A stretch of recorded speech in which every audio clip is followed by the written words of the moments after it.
स्पर्धा परीक्षेची तयारी करणाऱ्या विद्यार्थ्यांच्या मनामध्ये सध्या एक सर्वात मोठा संभ्रम आहे की गट क पूर्व परीक्षेची जाहिरात येणं अपेक्षित होतं. अजूनही गट क ची जाहिरात आलेली नाहीये.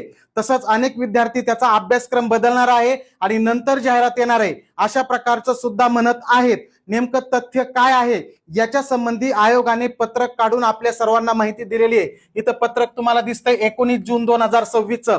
या पत्रकानुसार मित्रा या संघटनेने प्रवीण परदेशी यांच्या अध्यक्षतेखाली एमपीएससीचा अभ्यासक्रम काय बदलला पाहिजे या शिफारसी करण्यासाठी एक समिती नेमलेली आहे.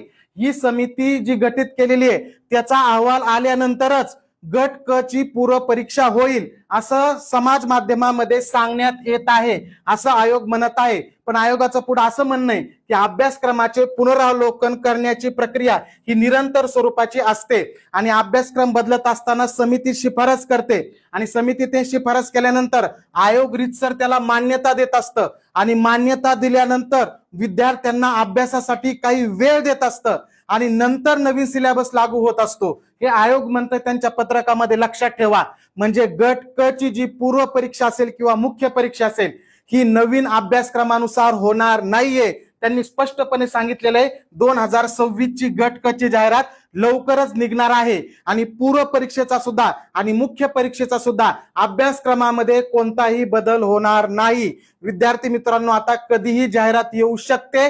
गट क ची खूप जास्त पद आहेत, त्यामुळे सर्वांनी तयारीला लागा. जुन्या पॅटर्न नुसारच अभ्यास करा. आयोगाने आपल्याला आता स्पष्टीकरण दिलेलं आहे. धन्यवाद.